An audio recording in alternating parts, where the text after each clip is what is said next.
오늘만 벌써 세 번째예요. 저 너무 힘들어요. 한숨을 깊게 내쉬며 말했습니다. 소파에 앉아있는 나는 몸이 천근만근 무거웠습니다. 박정호 회장님은 내 말을 듣지 않는 듯 다시 내게 다가왔습니다. 당신을 만나면 젊어지는 기분이 들어요, 순자 씨. 한 번만 더. 매일 요구하시는데. 저 정말 지쳤어요. 제 기운이 예전 같지 않아요. 하루에 한 번도 벅찬데 벌써 세 번째라니. 내 눈에서는 어느새 눈물이 흘러내리고 있었습니다. 처음에는 처녀 시절로 돌아간 것처럼 좋았지만 이제는 점점 부담스러워지는 이 관계. 과연 내가 어떻게 해야 할까요? 안녕하세요. 황혼의 여정입니다. 오늘도 찾아주셔서 감사합니다. 좋아요와 구독은 영상 제작에 큰 힘이 됩니다. 안녕하세요. 저는 김순자라고 합니다. 올해 68살이 된 평범한 할머니입니다. 3년 전 남편이 갑자기 뇌출혈로 세상을 떠난 후 미아동의 작은 아파트에서 혼자 살고 있습니다. 40년 넘게 전업주부로만 살아온 제게 남편의 부재는 생각보다 컸습니다. 밥상을 차려도 마주 앉을 사람이 없고 잠자리에 들 때도 옆자리가 텅 비어 있으니 적응하는 데 시간이 걸렸습니다. 순자 씨, 오늘도 일찍 오셨네요. 경로당 입구에서 만난 이영자가 반갑게 인사를 건넸습니다.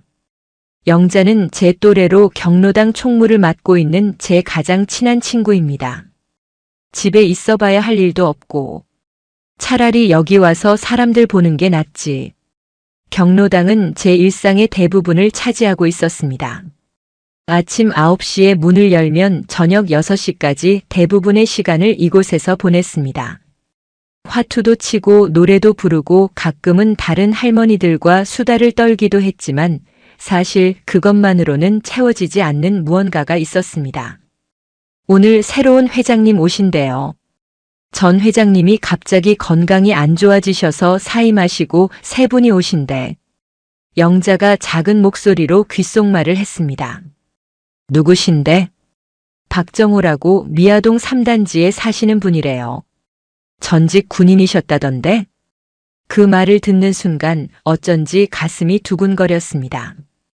왜 그랬는지는 저도 모르겠습니다.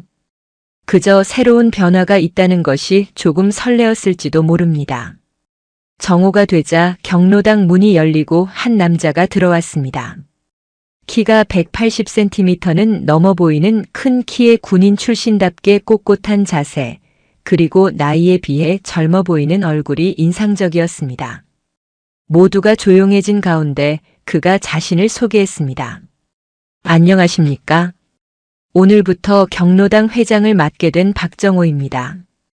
71세이고 육군 대령으로 예편했습니다. 앞으로 잘 부탁드립니다. 그의 목소리는 낮고 단단했습니다. 마치 젊은 시절 군인들에게 명령을 내리던 목소리 같았지만 노인들에게는 부드럽게 말을 건넸습니다.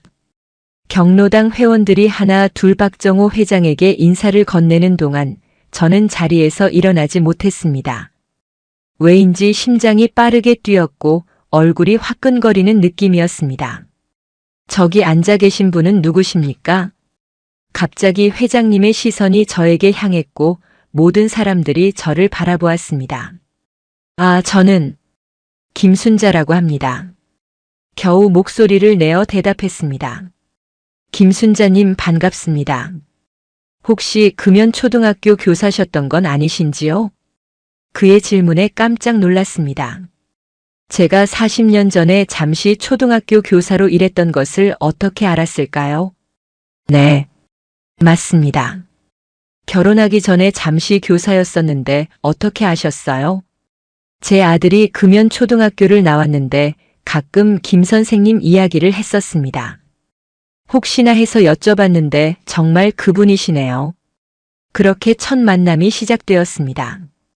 우연한 인연으로 시작된 대화는 그날 경로당 프로그램이 끝날 때까지 이어졌습니다. 박정호 회장은 어쩐지 다른 사람들보다 저에게 더 많은 관심을 보였습니다. 김 선생님, 앞으로 경로당 행사 계획에 대해 의견을 주시면 감사하겠습니다. 교육자 경험이 있으시니 좋은 아이디어가 많으실 것 같아서요.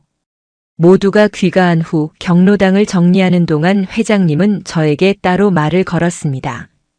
사실 제 아들이 금연초등학교 3학년 때 담임이 김 선생님이셨다더군요.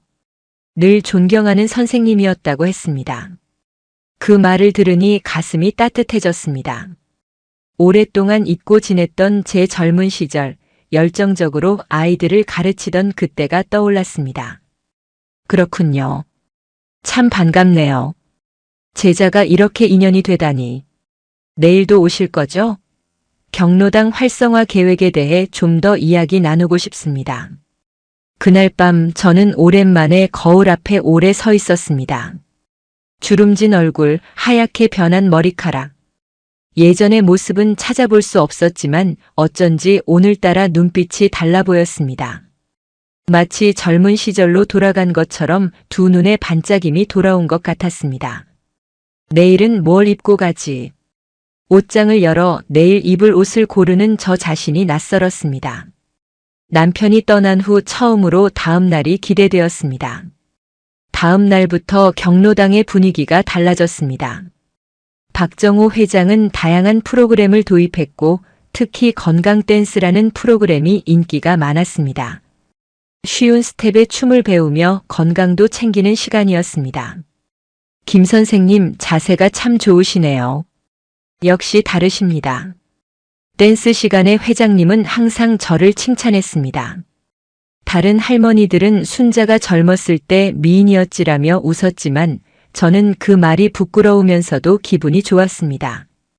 일주일이 지나고 회장님은 저에게 개인적인 부탁을 했습니다. 김 선생님, 혹시 내일 좀 일찍 오실 수 있을까요? 경로당 행사 계획을 같이 논의하고 싶어서요. 그렇게 저는 평소보다 1시간 일찍 경로당에 도착했습니다. 아직 아무도 오지 않은 조용한 경로당에서 회장님과 단둘이 있는 것이 어색했지만 이야기를 나누다 보니 시간이 금방 흘렀습니다. 선생님, 실례지만 지금은 혼자 사세요? 갑작스러운 질문에 놀랐지만 자연스럽게 대답했습니다. 네, 3년 전에 남편이 먼저 떠났어요. 자식들은 다 출가해서 지금은 혼자 살고 있습니다. 저도 마찬가지입니다. 10년 전에 아내가 암으로 세상을 떠났어요. 자식들은 모두 해외에 나가 있고, 그렇게 우리는 서로의 삶에 대해 이야기를 나누게 되었습니다. 그의 눈빛이 진실되게 느껴졌고 말 한마디 한마디가 제 마음에 와닿았습니다. 김 선생님처럼 지적이고 우아한 분이 혼자 계시다니 정말 아깝습니다. 그 말을 듣는 순간 제 심장이 빠르게 뛰기 시작했습니다. 언제부터였을까요? 누군가에게 여자로서 인정받는 느낌을 잊고 살았던 것 같습니다. 그날 이후로 박정호 회장과 저는 매일 아침 일찍 만나 이야기를 나누게 되었습니다. 처음에는 경로당 일에 관한 이야기였지만 점차 개인적인 이야기로 발전했습니다. 선생님, 혹시 내일 저녁 시간 괜찮으세요? 제가 알고 있는 좋은 음악회가 있는데 혹시 함께 가실 수 있을까요? 그렇게 우리는 경로당 밖에서도 만나기 시작했습니다. 물론 회장과 자문위원이라는 명목으로요. 하지만 제 마음속에서는 다른 감정이 자라고 있었습니다. 음악회가 끝나고 집 앞까지 바래다 주는 길, 갑자기 그가 제 손을 잡았습니다. 선생님, 실례가 안 된다면 손 좀 잡아도 될까요?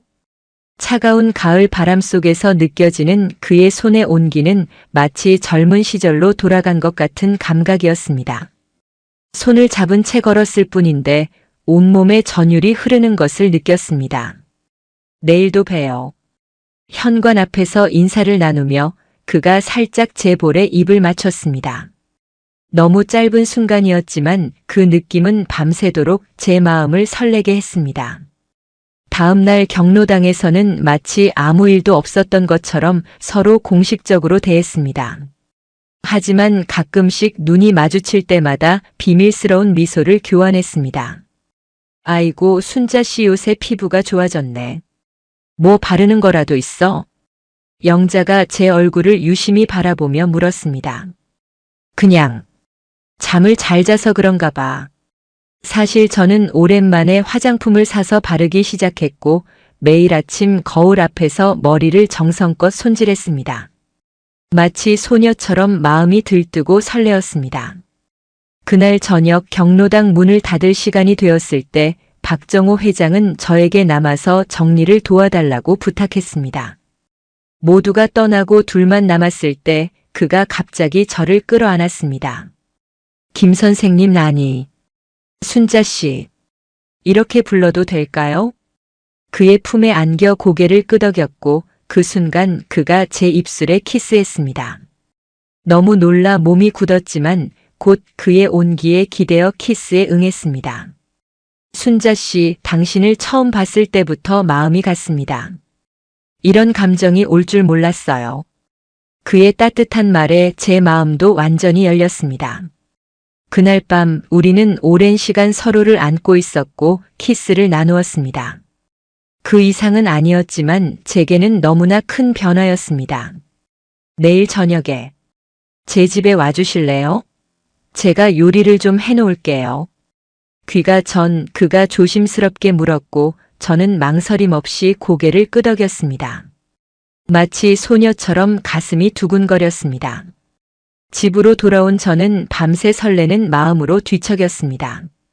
나이 68세에 이런 감정을 느낄 줄은 꿈에도 몰랐습니다. 다음 날 저녁 처음으로 박정호의 집을 방문했습니다. 깔끔하게 정돈된 아파트에는 촛불이 켜져 있었고 테이블 위에는 와인과 정성스럽게 준비된 요리가 놓여 있었습니다. 많이 기다리셨어요? 좀 늦었네요. 집에서 1시간 넘게 옷을 고르고 화장을 하느라 조금 늦었습니다. 오랜만에 꺼낸 원피스는 조금 낡았지만 가장 좋아하던 옷이었습니다. 아니에요. 이렇게 아름다운 모습을 볼 수 있다면 평생이라도 기다릴 수 있습니다. 그의 말 한마디에 얼굴이 붉어지는 것을 느꼈습니다. 식사를 하면서 우리는 서로의 인생 이야기를 더 깊게 나누었습니다. 그는 군 생활 중 겪었던 일들, 아내와의 만남, 그리고 아내를 잃은 후의 외로움에 대해 이야기했습니다. 10년 동안 정말 아무도 만나지 않았나요? 제가 조심스럽게 물었습니다. 몇 번 소개팅도 했지만 마음이 열리지 않았어요. 하지만 순자 씨를 만나고 나서는 달라졌습니다. 마치 다시 살아있는 것 같은 기분이 들었어요.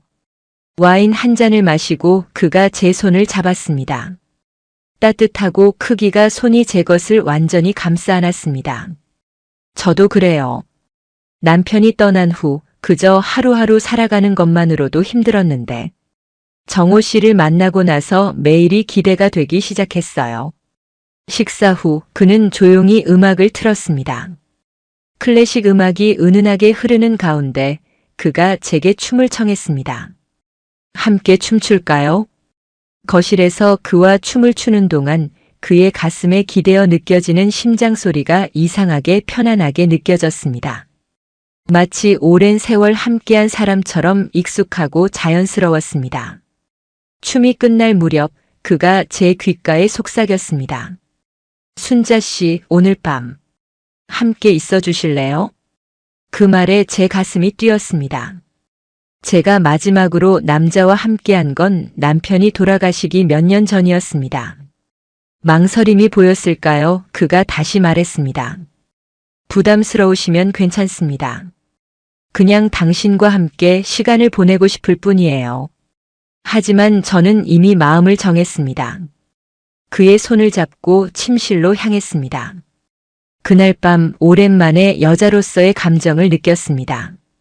그의 부드러운 손길과 키스, 그리고 서로의 온기를 나누는 것은 마치 처음 경험하는 것처럼 떨리고 설레었습니다. 나이든 몸을 부끄러워했지만 그는 아름답다며 저를 안심시켜 주었습니다. 순자 씨, 당신은 정말 아름다운 여자예요. 그의 품에 안겨 잠이 들었고 아침에 눈을 떴을 때 그가 커피를 들고 와서 침대 옆에 앉았습니다. 잘 주무셨어요? 아침 식사도 준비해놨어요.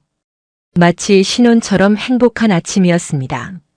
오랜만에 누군가가 준비한 아침 식사를 함께하며 창밖으로 비치는 햇살이 그날따라 유난히 아름답게 느껴졌습니다. 그날 이후로 우리는 정기적으로 만났습니다.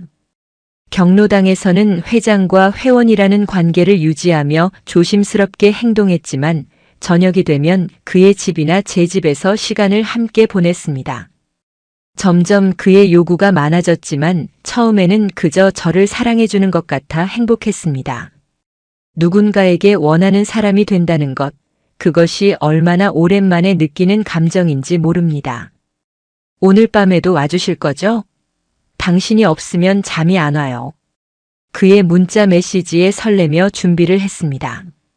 거울을 보니 얼굴에 생기가 돌고 피부도 좋아진 것 같았습니다. 마치 10살은 젊어진 것 같았습니다. 순자야, 요새 왜 이렇게 예뻐진 거야? 뭔가 바르는 거라도 있어? 경로당에서 영자가 물었습니다. 아니야, 그냥. 마음이 편해져서 그런가 봐. 혹시 남자라도 생겼어? 요새 눈빛이 달라. 영자의 농담에 얼굴이 붉어졌지만 부정하지는 않았습니다. 오히려 작게 미소를 지었죠. 영자는 눈을 크게 뜨며 놀랐습니다. 진짜야? 누구신데? 나중에 이야기해 줄게. 아직은 비밀이야. 그렇게 몇 주가 지났고 우리의 관계는 점점 깊어졌습니다. 하지만 동시에 미묘한 변화도 느끼기 시작했습니다. 박정호는 점점 더 자주 만나기를 원했고 특히 육체적인 관계에 더 적극적이 되었습니다. 오늘도 와줄 거죠? 오늘은 특별한 걸 준비했어요. 처음에는 그의 열정이 좋았습니다. 나를 원한다는 것, 나의 몸을 원한다는 것. 그것 자체가 기쁨이었습니다. 하지만 점점 그 요구가 부담스러워지기 시작했습니다. 오늘은 좀 피곤해서. 아니에요. 당신을 보면 언제나 힘이 나요. 꼭 와주세요. 거절하기 어려운 그의 말에 저는 항상 결국 그를 만나러 갔습니다. 하지만 이제는 예전처럼 설레는 마음보다는 의무감이 더 커졌습니다. 2달 정도 지났을 무렵 저는 점점 지쳐가고 있었습니다. 박정호의 육체적 요구는 계속 늘어났고 제 나이에 감당하기 벅찬 수준이 되었습니다. 정호 씨, 오늘은 그냥 같이 있기만 하면 안 될까요? 너무 피곤해서. 순자 씨, 당신을 보면 참을 수가 없어요. 그냥 짧게만요, 네. 결국 저는 항상 그의 요구에 응했습니다. 하지만 몸도 마음도 점점 지쳐갔습니다. 어떤 날은 경로당에 가기 싫을 정도로 피곤했지만 그를 만나기 위해 억지로 나갔습니다. 순자야, 요새 얼굴색이 안 좋아 보여. 무슨 일 있어? 영자가 걱정스럽게 물었습니다. 아니야, 그냥 좀 피곤해서 그래. 요새 회장님이랑 많이 얘기하더라. 무슨 일 있어? 영자의 질문에 가슴이 철렁 내려앉았습니다. 혹시 우리 관계를 눈치챈 걸까요? 아니야, 그냥 경로당 일 때문에. 순자야, 나 너 오래 봐서 알아. 뭔가 있지? 결국 저는 영자에게 모든 것을 털어놓았습니다. 박정호와의 만남, 그리고 점점 부담스러워지는 관계에 대해서요. 순자야, 조심해. 그 사람. 소문이 안 좋더라. 무슨 소문? 서울 북부 경로당에서도 비슷한 일이 있었대. 여자 회원이랑 관계를 맺고 나중에는 완전히 무시했다던데. 영자의 말에 가슴이 철렁 내려앉았습니다. 그런 일이 있었다니. 하지만 한편으로는 믿기 싫었습니다. 박정호가 보여준 따뜻함과 배려는 진심이 아니었을까요?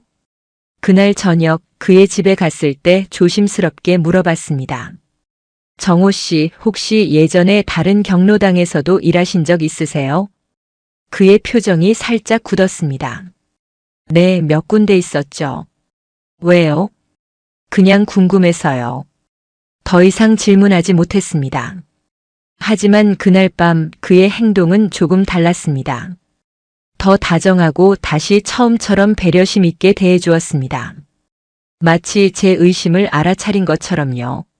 순자 씨, 당신을 정말 좋아해요. 이런 감정은 처음이에요. 그 말을 들으며 다시 한번 제 마음이 흔들렸습니다. 어쩌면 영자의 말은 그저 소문일 뿐일지도 모른다고 생각했습니다.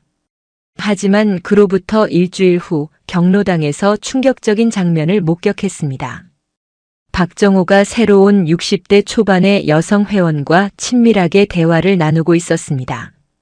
그 모습이 마치 몇 개월 전 저에게 했던 것과 똑같았습니다. 김 선생님, 혹시 시간 되시면 경로당 일에 대해 조언을 듣고 싶은데요.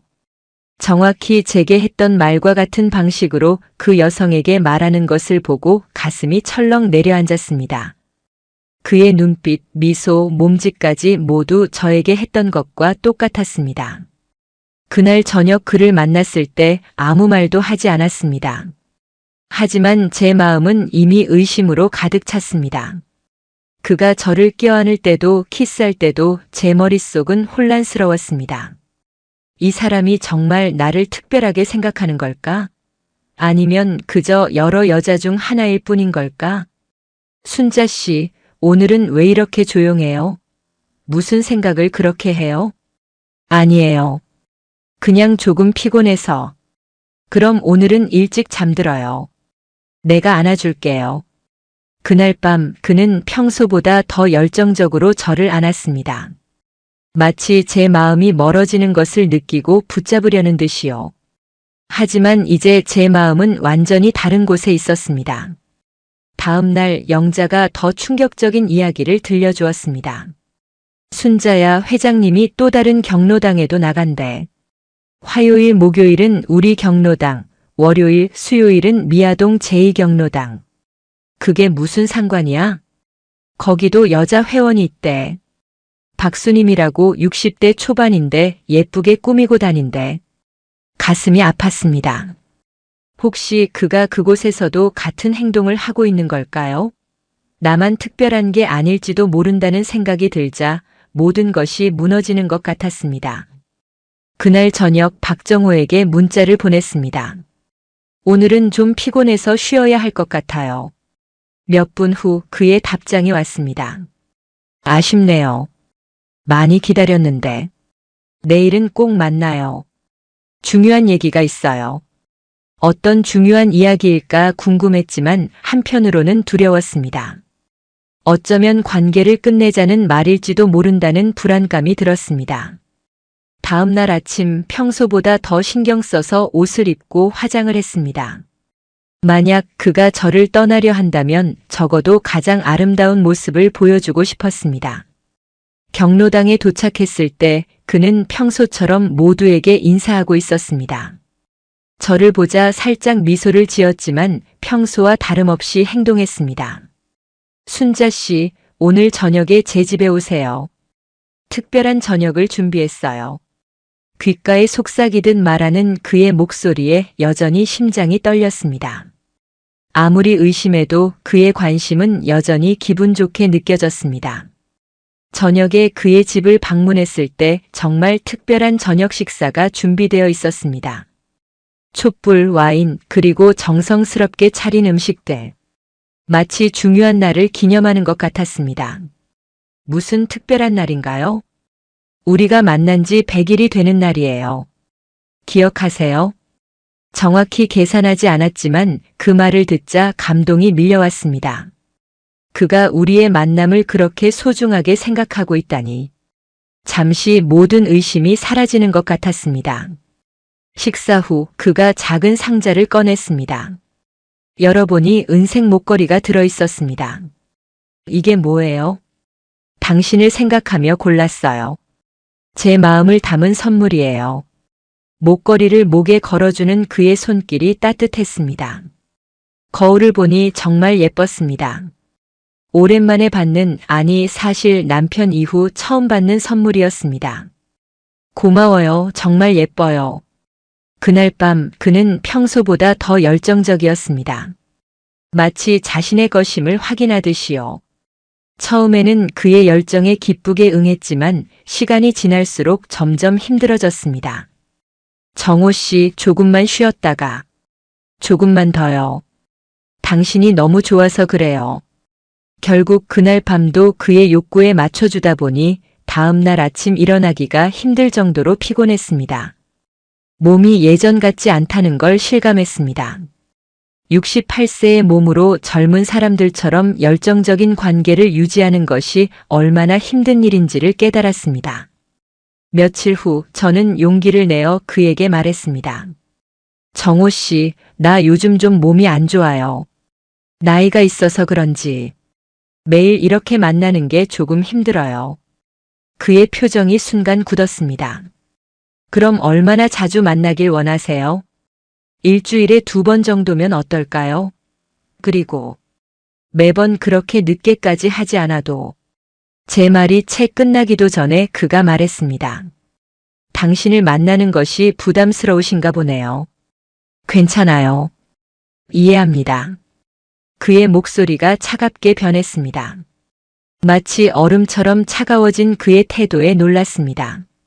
아니에요. 그런 게 아니라 그냥 몸이 좀 힘들어서. 알았어요. 당신 몸이 편한 대로 하세요.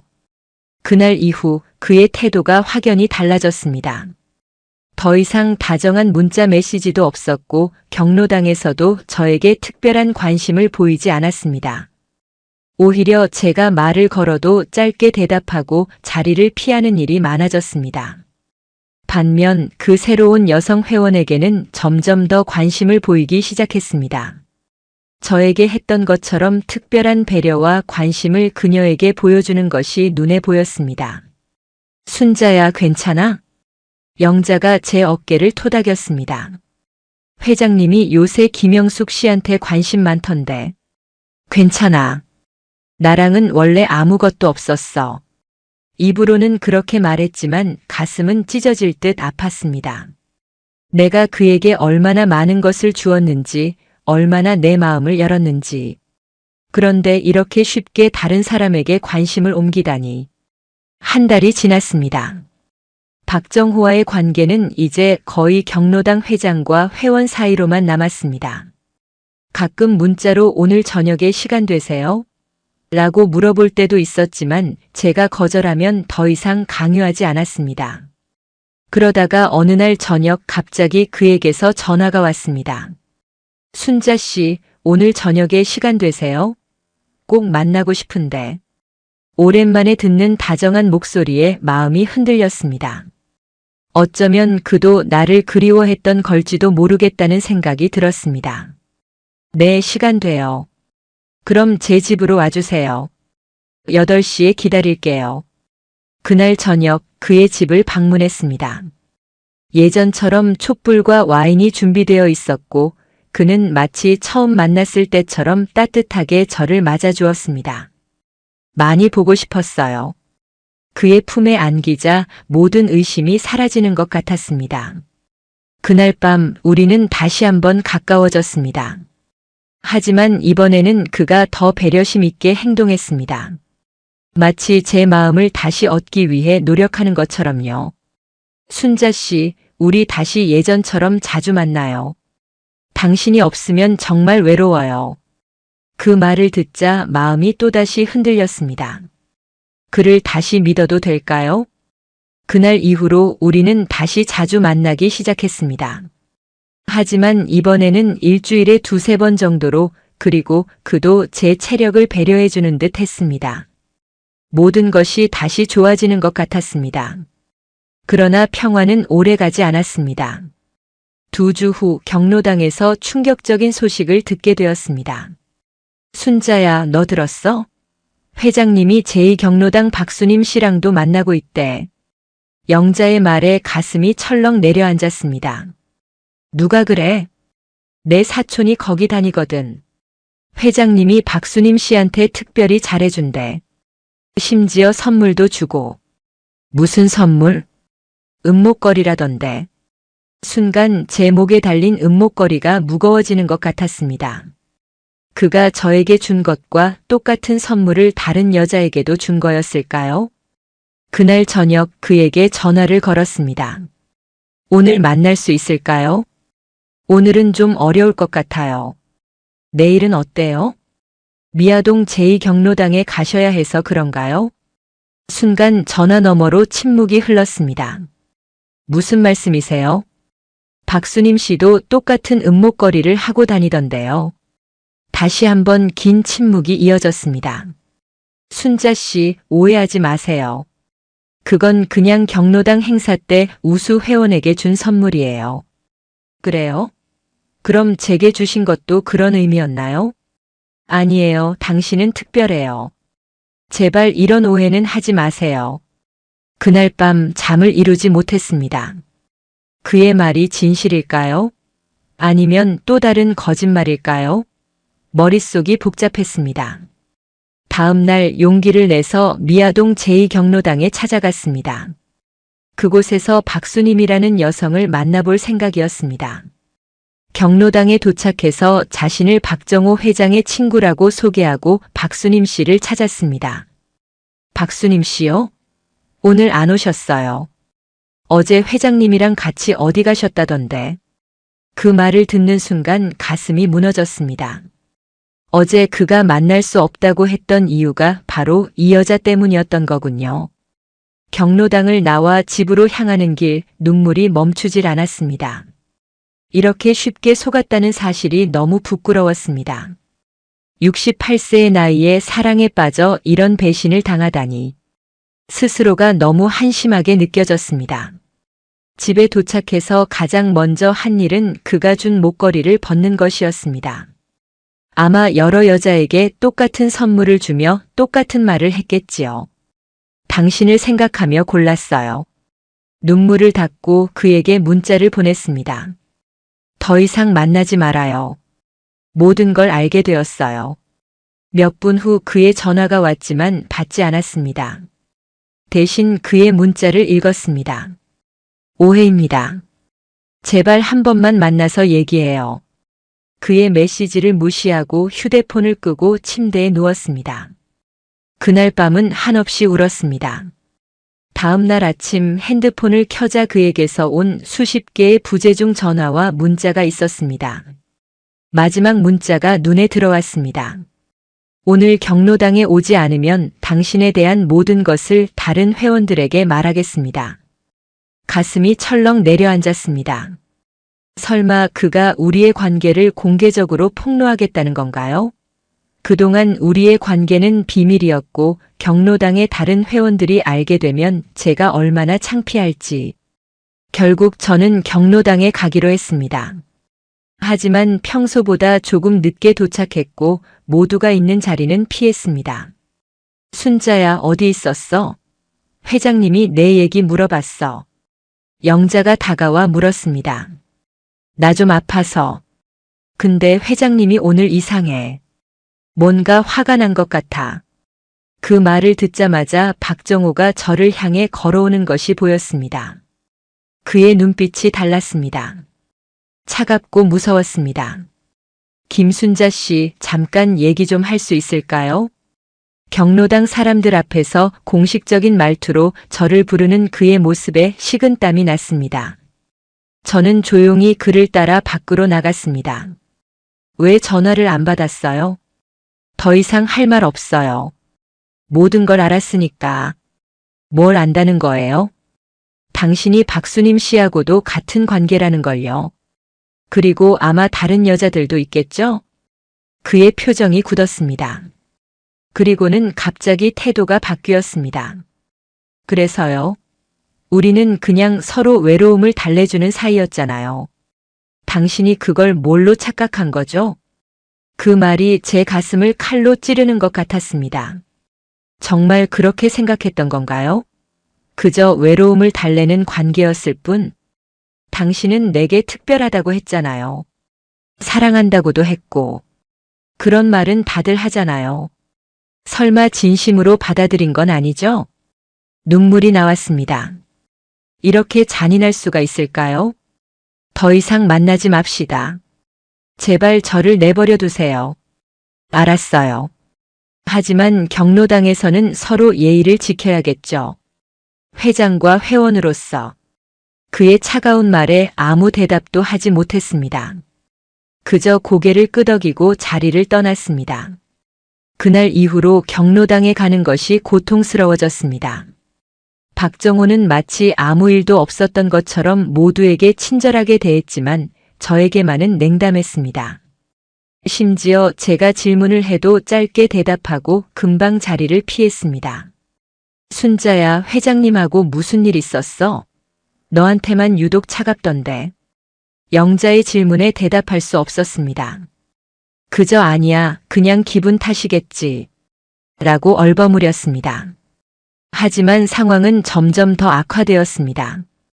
경로당에서 박정호는 점점 더 노골적으로 저를 무시하기 시작했습니다. 제가 내는 의견은 항상 묵살되었고 행사에서도 저만 배제되는 일이 많아졌습니다. 오늘 봉사활동은 5명만 필요합니다. 김순자 씨는 다음에 기회가 있을 거예요. 그렇게 말하면서 다른 여성 회원들, 특히 그 새로 온 회원을 우선적으로 선택했습니다. 결국 저는 영자에게 모든 것을 털어놓았습니다. 박정호와의 관계, 그리고 지금의 상황까지. 아이고 순자야. 그 사람 소문이 안 좋다고 했잖아. 이미 여러 경로당에서 그런 일이 있었대. 여자 회원들하고 관계 맺고 나중에 냉정하게 끊어버리고. 정말 바보 같았어. 내 나이에 그런 감정에 속을 줄이야. 아니야 순자야. 내 잘못이 아니야. 그 사람이 나쁜 사람인 거지. 그런 수법으로 많은 여자들을 속여왔다고 하더라. 영자의 위로가 고마웠지만 마음의 상처는 쉽게 아물지 않았습니다. 매일 경로당에 가는 것이 고문 같았습니다. 하지만 다니던 경로당을 갑자기 바꾸기도 어려웠고 그렇다고 집에만 있자니 외로움이 너무 컸습니다. 그렇게 한 달이 더 지났습니다. 경로당에서의 생활은 점점 더 힘들어졌습니다. 박정호는 이제 공개적으로 저를 무시했고 다른 회원들도 그의 태도에 영향을 받아 저를 소외시키기 시작했습니다. 김순자 씨, 이번 행사 준비에 참여하지 않으셔도 될 것 같아요. 다른 분들이 충분히 있으니까요. 이런 식으로 점점 경로당 활동에서 배제되기 시작했습니다. 영자만이 저를 계속 챙겨주었습니다. 순자야, 차라리 다른 경로당으로 옮기는 게 어때? 이대로는 너무 힘들잖아. 영자의 제안이 맞았지만 쉽게 결정하지 못했습니다. 이 동네에서 40년 넘게 살았고 이 경로당에도 오랫동안 다녔는데 갑자기 옮기는 것이 쉽지 않았습니다. 그러던 어느 날 딸 수민이 갑자기 경로당에 찾아왔습니다. 엄마, 여기 계셨군요. 수민아, 웬일이야? 갑자기? 지나가다가 들렀어요. 엄마 뵌지 좀 됐잖아요. 수민은 제 얼굴을 유심히 살펴보더니 걱정스러운 표정을 지었습니다. 엄마 얼굴이 많이 야위셨네요. 무슨 일 있으세요? 아니야, 그냥 좀 피곤해서 그래. 그때 박정호가 경로당으로 들어왔습니다. 그는 모두에게 인사를 건넸지만 저에게는 눈길조차 주지 않았습니다. 수민이 그 모습을 지켜보더니 의아해했습니다. 엄마, 저분이 회장님이세요? 왜 엄마만 인사 안 하세요? 그냥 바쁘신가 보지. 하지만 수민은 계속 의심스러운 눈길로 박정호를 지켜봤습니다. 그가 다른 여성 회원들에게는 친절하게 대하면서도 저에게만 차갑게 대하는 모습이 너무 명백했던 것 같습니다. 엄마, 우리 집에 가요. 얘기 좀 해요. 수민의 손에 이끌려 경로당을 나왔습니다. 집으로 돌아가는 길에 수민이 조심스럽게 물었습니다. 엄마, 회장님하고 무슨 일 있었어요? 왜 그렇게 불편해 보이세요? 아니야, 그냥 경로당 일로 좀 의견 차이가 있었어. 정말요? 엄마, 전 다 큰딸이에요. 무슨 일인지 말해주세요. 결국 저는 수민에게 모든 것을 털어놓았습니다. 박정호를 만난 일, 그와의 관계, 그리고 지금의 상황까지. 물론 너무 자세한 이야기는 피했지만 속은 사실은 말했습니다. 엄마, 그런 일이 있었다니. 수민의 눈에 눈물이 고였습니다. 딸 앞에서 이런 이야기를 하는 것이 부끄러웠지만 한편으로는 마음이 가벼워지는 것 같았습니다. 엄마, 그 사람 정말 나쁜 사람이네요. 어떻게 그럴 수가 있어요? 내가 바보 같았어. 이 나이에 그런 감정에 속을 줄이야. 아니에요, 엄마. 사랑에 빠지는 건 나이와 상관없어요. 엄마가 잘못한 게 아니라 그 사람이 나쁜 거예요. 수민의 위로가 따뜻했지만 여전히 가슴 한구석이 아팠습니다. 근데 엄마, 그 경로당 계속 다니실 거예요? 너무 힘들지 않으세요? 다른 경로당으로 옮길까 생각 중이야. 하지만 쉽지 않네. 엄마, 우리 집 근처에 있는 경로당은 어때요? 거기도 시설 좋고 프로그램도 많다고 하던데. 그러면 자주 볼 수도 있고요. 수민의 제안이 나쁘지 않았지만 쉽게 결정할 수 없었습니다. 40년 넘게 살던 동네를 떠나는 것은 큰 변화였으니까요. 좀 더 생각해 볼게. 그날 저녁 수민은 제 집에서 하룻밤 묵기로 했습니다. 오랜만에 딸과 함께하는 시간이 좋았습니다. 저녁 식사를 준비하면서 수민이 물었습니다. 엄마, 할머니가 되셨는데도 여전히 아름다우세요. 아무도 엄마가 68세라고 믿지 않을 거예요. 그 말을 듣자 그동안 박정호가 해줬던 말들이 떠올랐습니다. 그도 비슷한 말을 했었죠. 하지만 이제는 그 말들이 모두 거짓이었음을 알았습니다. 수민아, 고마워. 하지만 엄마는 이제 늙었어. 거울에서 보이는 주름들, 흰 머리카락들. 나이는 속일 수 없는 거야. 그래도 엄마는 아름다우세요. 외모뿐만 아니라 마음도요.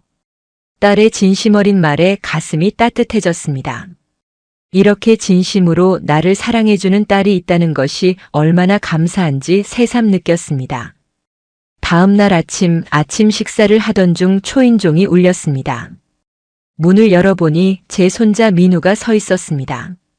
할머니, 엄마가 여기 계신다고 해서 왔어요. 14살 손자 민우는 항상 활기차고 밝았습니다.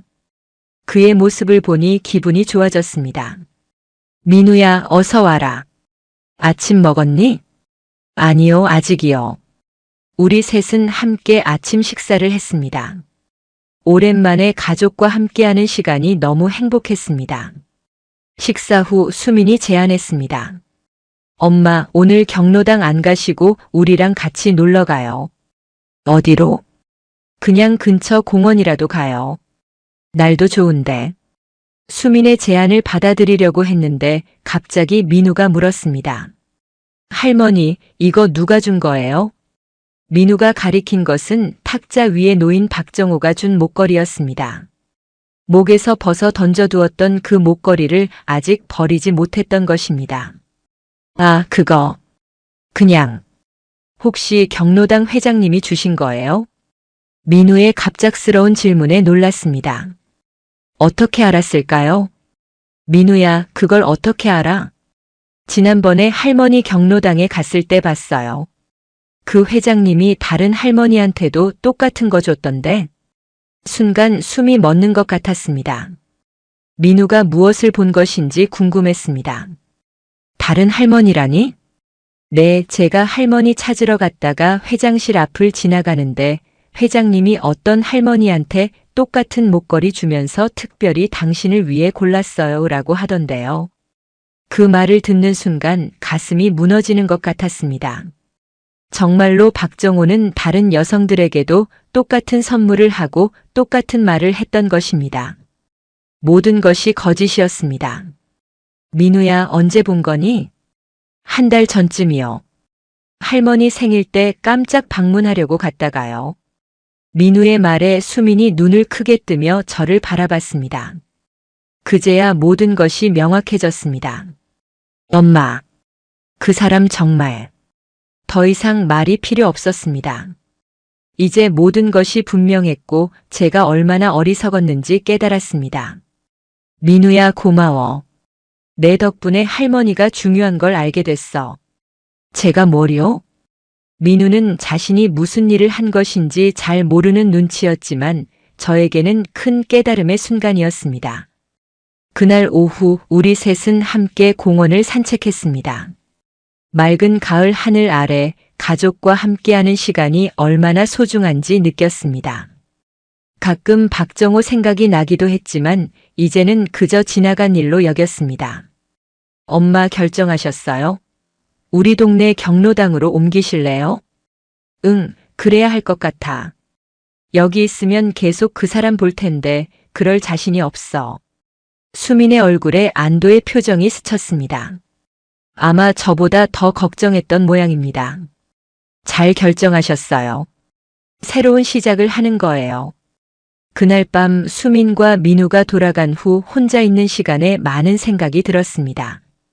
박정호와의 일이 왜 그렇게 되었는지, 내가 뭘 잘못했는지. 하지만 곧 깨달았습니다.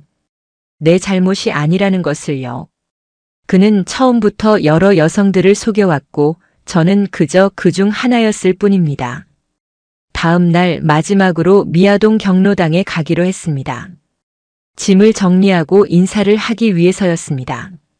경로당에 도착했을 때 영자가 먼저 저를 발견하고 반갑게 맞아주었습니다. 순자야, 어제 안 왔더라. 무슨 일 있었어? 영자야, 나 다른 경로당으로 옮기려고 해. 수민이 사는 동네 쪽으로. 영자의 얼굴이 슬퍼졌습니다. 그래? 섭섭하다. 하지만 이해해.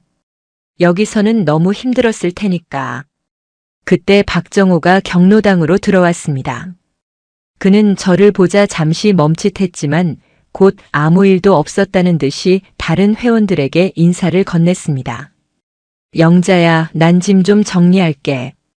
영자의 손을 꼭 잡고 사물함이 있는 방으로 향했습니다. 그곳에서 제 물건들을 정리하고 있는데 문이 열리고 박정호가 들어왔습니다. 떠나신다고 들었습니다. 차가운 목소리였습니다. 저는 고개를 들지 않고 계속 물건을 정리했습니다. 네, 다른 경로당으로 옮깁니다. 그래요? 아쉽네요. 그의 말에는 어떤 진심도 느껴지지 않았습니다. 저는 마지막으로 그를 똑바로 바라보기로 했습니다. 회장님, 제가 왜 떠나는지 아시죠? 개인적인 이유가 있겠죠. 네, 아주 개인적인 이유요. 당신 같은 사람을 더 이상 보고 싶지 않아서요. 그의 표정이 굳었습니다. 뭐라고요? 당신이 다른 여자들에게도 똑같은 선물을 주고 똑같은 말을 한다는 걸 알았어요. 제 손자가 직접 봤대요. 그제야 그의 얼굴에 당혹감이 스쳤습니다. 분명 그런 일이 들통날 거라고는 생각하지 못했던 것 같습니다. 그건 오해예요. 더 이상의 거짓말은 그만두세요. 이제 모든 걸 알았어요. 그리고 떠날 거예요. 마지막 물건까지 가방에 넣고 자리에서 일어났습니다. 그의 곁을 지나치려는데 그가 제 팔을 잡았습니다. 순자 씨, 정말로 떠날 건가요? 순간 그의 목소리가 달라졌습니다. 조금 더 부드럽고 진심이 담긴 것처럼 느껴졌습니다. 하지만 이제는 속지 않을 것입니다.